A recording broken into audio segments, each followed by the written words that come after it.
Hello guys, welcome back to our channel. In today's video, I'm going to show you how to add profile picture in Outlook web. First, open your Google Chrome web browser or any other browser you prefer, and in the search over here top, type down Outlook and enter it. Over here, select Outlook for web. After that, on the top right corner here, this icon that says sign in, click on that.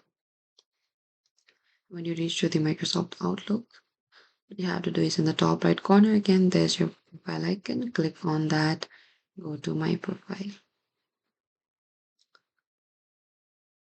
Over here, there will be an option for the add photo in your profile. Click add photo and select add a photo here. And from your gallery or your photos, click on one of the picture, and after you're done, click on save, and that is it. Thank you for watching this video. I hope I could help you. Do not forget to like, subscribe, and hit the bell notifications icon for more upcoming uploads.